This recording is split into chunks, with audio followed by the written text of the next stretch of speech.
আসসালামু আলাইকুম প্রিয় গাইস, দেখেন একটা টিভিএস গাড়ি।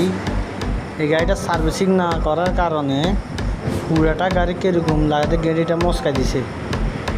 মানে মানুষের কারণে গাড়ি মস্কাই দিমু, সেম এই মোটর সাইকেলেরও গাড়িটা মস্কাই দিছে।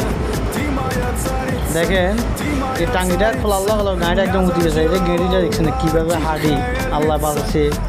কোনো যে গাড়ির মালিক তার কোনো কিছুই হয় নাই। দেখেন এমন জায়গা দিয়ে হাইসে হাড়ে একদম নিচে মুই ডাবে গেছে, ইঞ্জেকশন নিচে মুই বাজে গেছে। তো আসলে আপনারা যারা মোটর সাইকেল ড্রাইভ করেন মাঝে মধ্যে গাড়ির সার্ভিসিং দেবেন, সিট টাঙ্গি খুলি একদম পরিষ্কার করি। তো যে পরিষ্কার পরিচ্ছন্নতা করে এটা সেটিং করে চালাবেন গাড়ি, তাহলে এই ধরনের বিপদ থেকে বা ঝুঁকিপূর্ণ থেকে বাঁচে থাকবেন। আসলে একটা মোটর সাইকেল যে সময় রানিং থাকে আমি একটু গাড়ি সিধা করতাম গেলে অন্যায় হয়েছে। হাঁটিতে আমার একটা কষ্ট হয়ে যাবে দেখছেন। আর মানুষের আল্লাহ কীভাবে বাঁচায় আল্লাহ জানে। তো ঠিক আছে ভাইয়া, ভালো থাকেন। আসসালামু আলাইকুম।